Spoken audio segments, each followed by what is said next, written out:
Jordan Walker comes through in the clutch, not once, but twice. As the Cardinals take the series against the Arizona Diamondbacks, this is Locked on Cardinals.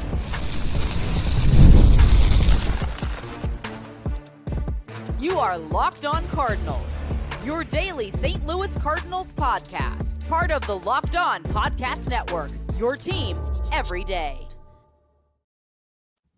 Hey there, Cardinals fans. I'm JD Haffern, and I'm your host for Locked on Cardinals, part of the Locked on Podcast Network, covering your team every day. You can follow me on X at JD Sports Radio, the podcast available on X as well at LO_Cardinals. We're on YouTube. Make sure you like, subscribe, and comment. Hit that notification button so you don't miss out on anything. Plus on TikTok and Instagram at Locked on Cardinals. This is a show serving Cardinal Nation and giving the best fans in baseball all of the info about the birds on the bat. Today's episode brought to you by FanDuel. Right now, new customers can get $200 in bonus bets when your first $5 bet wins. And if you've been betting on the Cardinals to win recently, probably working out for you, because the Cardinals, man, they had a doozy of a game on Saturday at Busch Stadium. Pitchers duel for the first, 6, 7 innings.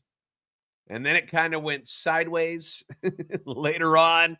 And you saw the lead seesaw a bit from the Cardinals to the D-backs before swinging back to the Cardinals, giving them the series win, which is why, if you're on YouTube, you can see me in the Ugly Loud shirt again today. Good to bust it back out after the series loss against Detroit. But now that they've already won the first two in this series against Arizona, series win, which means you get the ugly shirt. But genuinely, just another exciting game that had a little bit of everything on both sides. So I wanted to jump on and talk about it here today on this this Memorial weekend. You know, what a roller coaster this game was. It was nice and easy early on, and then up and down and up and down, and then way up, and then stomach drops when we dip down in that 8th inning. And you're screaming and you're freaking out. And then we go way back up again. And then we kind of go upside down a little bit in the 9th inning until the end, where safely you were at the end of this ride known as the Cardinals Diamondbacks game on Saturday. And you're like, damn, that was fun.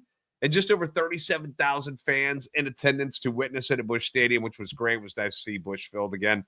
But at the forefront of everything was Cardinals right fielder Jordan Walker, both in good and bad ways. But let's start with the pitchers. Both starters. Well done. Matthew Liberatore for the Cardinals, Merrill Kelly for the Diamondbacks. Both were excellent. This was not a surprise. It was expected. I told you about this on Friday. I was like, this is going to be a tough game. This is going to be a pitcher's duel. Watch. And the Cardinals were able to jump on Kelly in that first inning. They get 3 straight singles from Mason Wynn, Brendan Donovan, and then that man again, Ivan Herrera, which, by the way, I hate to admit this, but I bought a pair of his pants, like his uniform pants, online on eBay. There was like $40, and it was like the the victory blue ones that they normally wear on the road on Saturdays. And I was like, dude, I'm gonna go for this one. I believe in Ivan Herrera enough where I bought the man's pants. Not used. I think they were just game-issued pants. I didn't have any dirt or anything on them. But anyway, after that, it was not a lot for this offense, right? Zilch, not a nothing. Kelly was locked in. He was lights out. Outside of that solo home run from former Cardinal Randall Grichuk and his stupid jump shot celebration, which is fine. I thought it was funny. Everybody booed him. That happened in the 5th inning. Arizona didn't do much against Matthew Liberatore. Just 6 hits, no walks, 4 strikeouts. He continues to be one of the best pitchers in the game. Lowered his ERA to 2.73. That's now inside the top 25 in all of baseball for starters. We get to that 7th inning, and that's when Jordan Walker's presence in this game takes over in a major, major way for good and bad reasons. The first one is a very good reason. In the 7th inning, game's knotted at 1. Cardinals get a leadoff single by Alec Burleson, who I don't know if you've been paying attention, but has been catching fire and is now hitting .291 on the season. And that, remember, he wasn't hitting at all in April. And Burley, Biscuits, whatever you want to call him, he's back. He's back. So you get him with the single, and then you get a walk by Nolan Arenado. That brings up Walker. Kind of got Kelly on the ropes here, to use a boxing term, and they just need that. They're big, talented, young right fielder to do some damage, or at the very least, right, a productive at bat. And he says, why not both, right? Why not both? He rips a slider into left field, 113.5 off the bat. It's moving so fast that it scoots under the left fielder, Gurriel. It goes all the way to the wall. Both Burley and Nato scored. Yes, Nato scored from first base on this hit. Makes it a 3-1 ball game. Jordan's at second base. He is pumped. He's jacked. He's giving him the flex. Huge moment. Huge moment for Jordan Walker. Big hit from the kid who he's looked better at the plate recently. I'm going to give you some stats here in a little bit, but he's looked better at the plate recently. Big hit for this team, obviously, against a heck of a pitcher in Kelly. And with nobody out, the Cardinals then play a little bit of small ball. And they do the little things. Back-to-back productive outs from Victor Scott and Joel Pozo gets Walker in to make it 4-1. That run would be huge in the next inning. At the time, you're like, ooh, nice, a little add-on run. Becomes huge in this game because the sky comes crashing down. Cardinals, they're feeling great about things at this time. You're up 4-1. You just knocked Merrill Kelly out of the game, who's been one of the better right-handers in the National League. But then you get a rare tough outing from Kyle Leahy, and you get a couple of defensive hiccups in the top of the 8th, and the game takes on a completely different tone. And Jordan Walker, unfortunately, he played a big role in that inning with a major defensive oops in right field. We're going to talk about it and this entire pivotal inning, and then we're going to talk about Walker's redemption arc. And that's coming up next for you on Locked On Cardinals.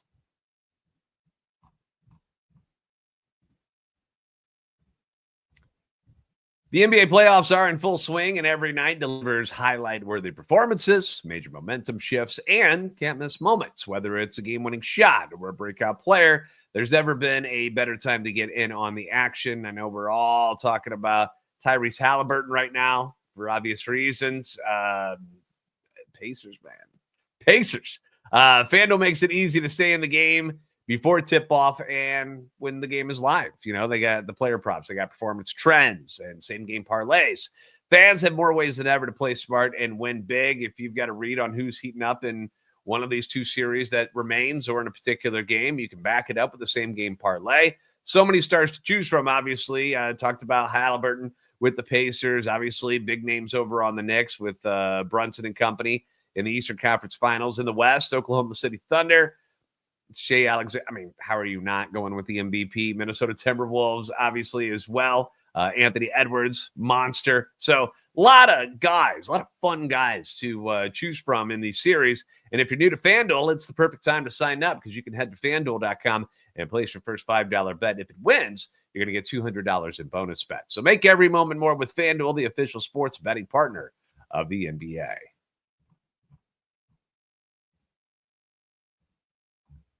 Thank you again for making Locked On Cardinals your first listen every day. Leave your comments on YouTube as well as on X anytime you want. Your feedback is always welcome and encouraged. So the Cardinals have been one of the best, if not the best, defensive teams in baseball for 2025. Stats back it up. It's one of the big reasons why this team finds itself in the thick of things in the NL Central at the Memorial Day weekend, which, by the way, thank you to all the brave men and women who have given their lives to protect our way of life and our freedoms. Can't thank you enough. I've got military in my family, a lot of friends who have been in the military as well, and all of you guys are angels, man. I appreciate you. But when it comes to outs above average, Cardinals are a plus 25. The next closest team is the Atlanta Braves at 18. That's a big difference. That's how good this Cardinals defense has been. Defensive runs saved are a plus 22. That's 5th overall. It's been a real treat to watch this team do what they've been doing defensively. And one of the reasons that they've been really good and have such good numbers is that there is no spot on the field that just, brings it down. Over the last couple seasons, there's been areas where you're like, we're not so good here. We're not so good there. Jordan Walker was one of those reasons, right? As he was trying to figure out how to play right field, trying to learn a new position and get better. The numbers weren't great, obviously. And this year, he's been really, really good. has been a huge upgrade to what he had been in right field the last few years. So Jordan Walker, I don't have many bad things to say about him as a defensive player. He's still learning the position for sure. He's going to make mistakes just like any human does. Every single guy on the field is going to make a mistake defensively at one point or another. It's just going to happen probably. But the work that he's been doing with John Jay has clearly paid off. And he's limiting the small mistakes, really.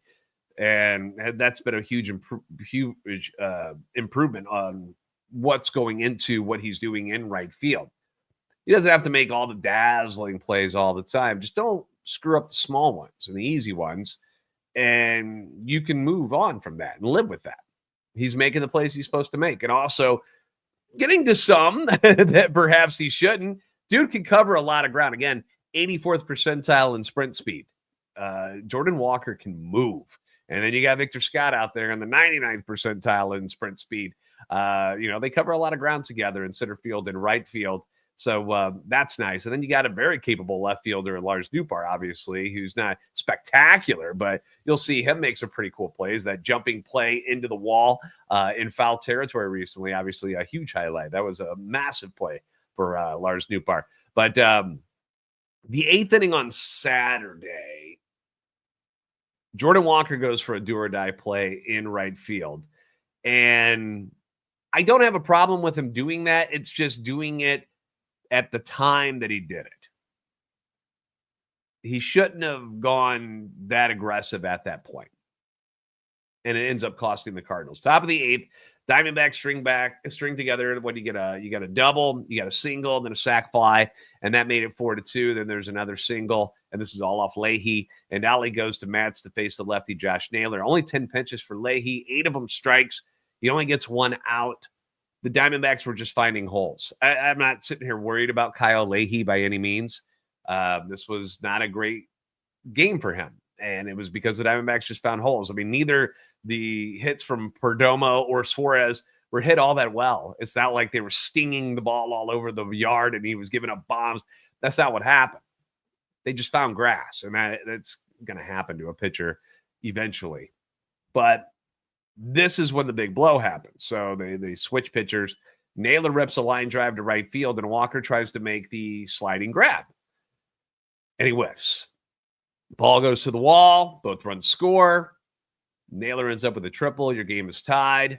Now, if Jordan Walker makes this catch, we're all like, oh, we're singing his praises and how phenomenal he is. You miss it. And then the trolls all start coming out and talk about how bad he is in right field. He sucks. You can't do this or that. Just nonsense. Situationally, what he did was wrong. The smart play and the right play is to just make sure that you keep the ball in front of you to keep the tying run from scoring. That's goal number 1 on this play. Jordan made a similar play recently where he slid, very similar, and ended up getting the ball on the short hop. Like it skipped, and he was able to snag it with his glove. And, at the time when that play happened, we were all like, whoo, it's a good thing he got that, because if it gets past him, that's trouble. It didn't work this time. He tried it again. It didn't work this time. And now, not only is the game tied, but the go-ahead run is now on third base, and you got less than 2 outs. So it puts the Cardinals in quite a predicament there. There are certain times where the risk of aggressiveness is A-okay. This just was not one of them. And I'm sure John Jay and Ali would think about the situation, because I don't want him to not be aggressive going after the balls. It's just certain situations you got to know better. It's just like at the plate where they've come up with that philosophy. There's a good time to hit and there's a good time to slug. Well, there's a good time to be really aggressive in the outfield, and there's times where you don't. And you just take it on the hop, make sure that you keep it in front of you, live to fight another day. Didn't work out for him this time, and it's a learning spot. But then you get the Randall Grichuk pop-up to shallow center field right after this, and nobody can find the ball. I mean, as soon as it went up, You're thinking Donovan's going to have that. He's at second base. He's going to make this play and loses it right away. Arms are up in the air. He's like, I have no idea where it is.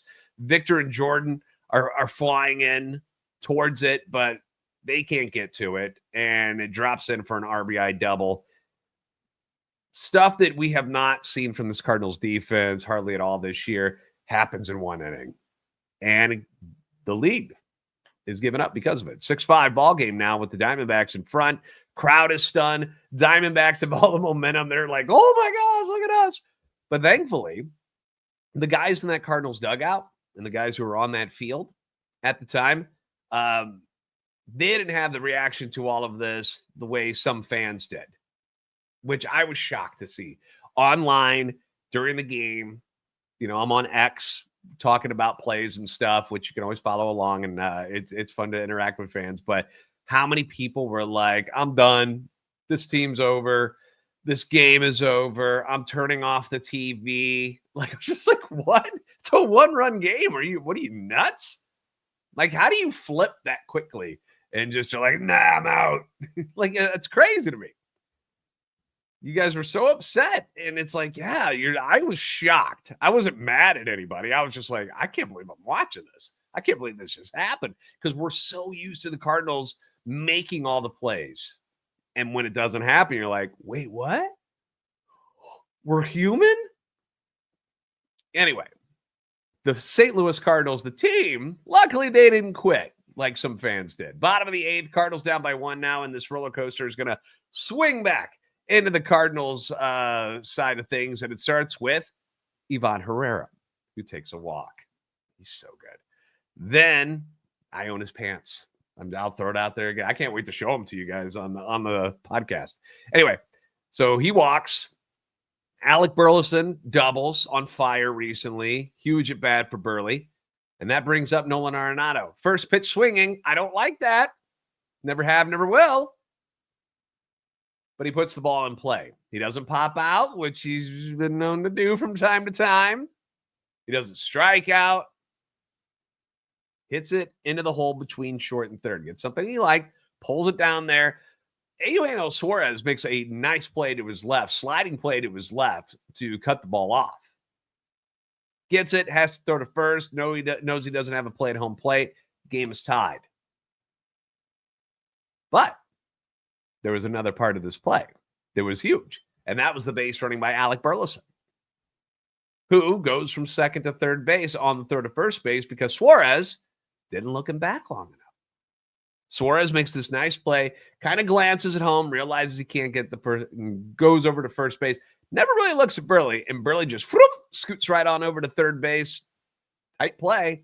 It was close, but Burley got in there.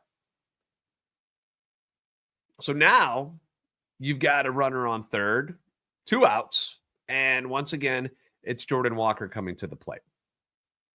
But those little things, hitting it on the ground, good base running, just solid baseball by this team helps erase a rare bad defensive inning.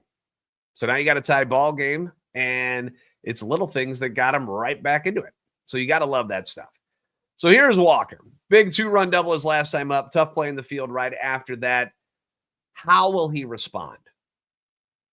How is he going to react, and how is he mentally after making a mistake in right field, despite right before that he had, this massive 2-run double? That's what this season is about for Jordan Walker and Nolan Gorman. Walker's getting more chances to see the field because he's not a liability in right field, and there's not a lot of guys that can do what he does. And how would Jordan Walker respond in a situation like this is what you want to see. And boy, oh boy, did he respond nicely. He laces an 0-1 fastball into center field, base hit, gives the Cardinals the lead again. And this is why he's got runway, folks. And I know there's a lot of you who have already given up on Jordan Walker and Nolan Gorman, and that's fine. But this is May. We are 2 months into this thing. And I know overall you're going to see his numbers at 203 and 3 home runs and 20 RBIs. And you're like, that's pathetic. And he's not good and this and that. And that's fine. You can be that person. But this is why they're giving him runway. You live with the good and the bad and are trying to make these guys better ball players, both physically and mentally. And Jordan just showed you that even after a disastrous play in right field, where he could just hang his head, quit this game mentally, be like, I screwed up and I'm done, to refocus, come through against a dude throwing like 101, 102, and Justin Martinez, like, just throw smoke. I couldn't be happier for him. I was like, yeah, I was clapping out like he thought it was a playoff game or something. I want him to succeed so bad. It's so important to this franchise that he becomes a really good player. And I see it in him all the time of how good he can be. And as I mentioned, those numbers aren't great, but in his last 7 games, he's batting .333 with a home run and 7 RBIs and 18 at-bats. Maybe we're turning a corner here. I don't want to get overly excited about it because it's a small sample size, but I'm seeing him take better at bats. You're also seeing him know the zone pretty well, and he's getting upset with umpires who are calling stuff that aren't like way off the plate strikes, but they're calling strikes against him that he doesn't think they're strikes. So he's really kind of locking in on what his zone is and stuff.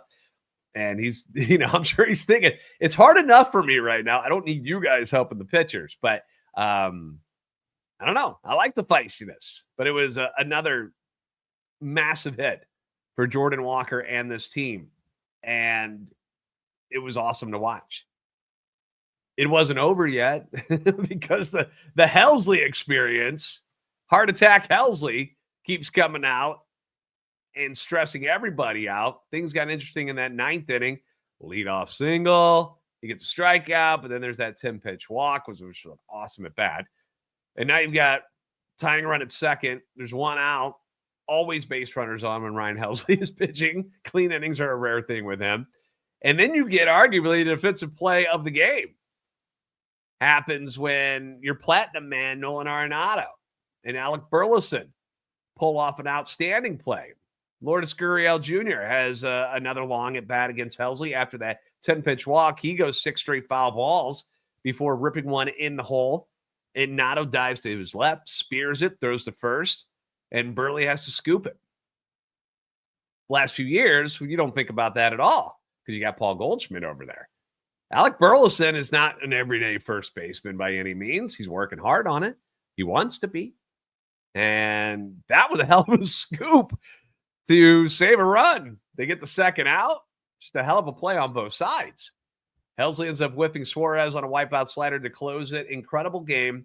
2 tough defensive plays made it way more stressful in the top of the 8th inning than the game needed to be. But Walker comes through twice at the plate despite the mishap in right field. That was huge. Arenado with the ground ball fielder's choice to tie it. Then the play in the 9th to save the lead. Huge.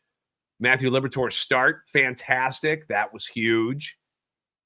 Just a fantastic series win for the Birds, who are now 29-23 on the season. Cubs lost to the Reds, so it pulled them back within 2 games of first in the NL Central. They'll go for the sweep this afternoon with Sonny Gray on the bump against Brandon Pfaadt. But I want to show some love to Miles Mikolas. Before we close out here today, I want to show a little love to Miles Mikolas for his effort on Friday. We'll wrap that up next on Locked On Cardinals.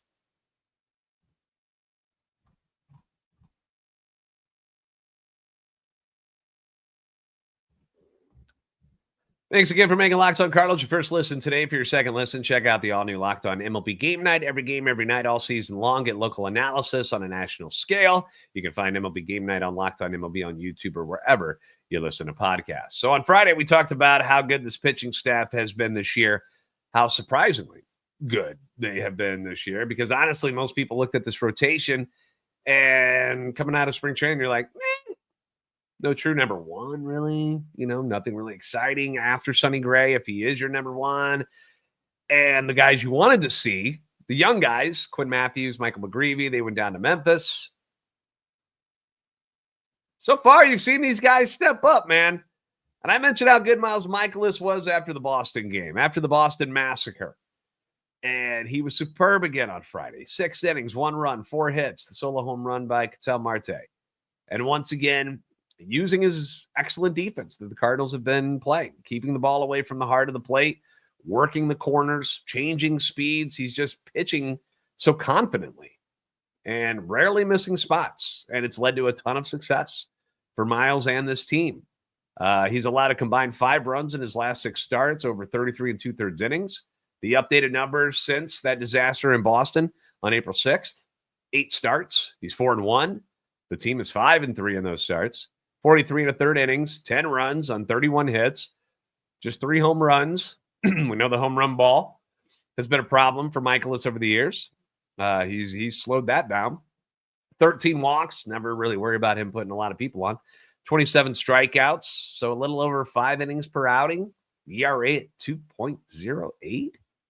Hello? As much as we've clowned on Miles Mikolas here at Locked On Cardinals, Lizard King deserves his due. And I'm giving it to him, man. I'm very much impressed with what I'm seeing from Mikolas since that game in Boston, where, you know, you had talk show hosts saying you got to DFA him, you got to get rid of him, it's over. I never said that, but I was like, you got to figure something out, man. You can't just let him get his brains beat in every night. There's got to be something. There's got to be something to unlock here. And they figured it out. Miles and Dusty and the catchers, and they figured something out, and he's just been really, really good. He kept them in that game on Friday.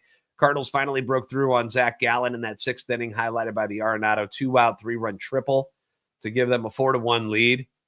Like I said, Heart Attack Helsley has to come in and make things even more difficult. Dude, it is rough watching Ryan Helsley right now because you don't trust anything. Like, you never think that he's going to blow it, but you know something's going to happen, and it's going to get stressful. Gives up 2 in the 9th inning on the home run to Moreno, but they hang on to win it 4-3. Arenado with a triple and scoring from first base in Saturday's game. This dude's going to have to pee in a cup soon because this speed is elite.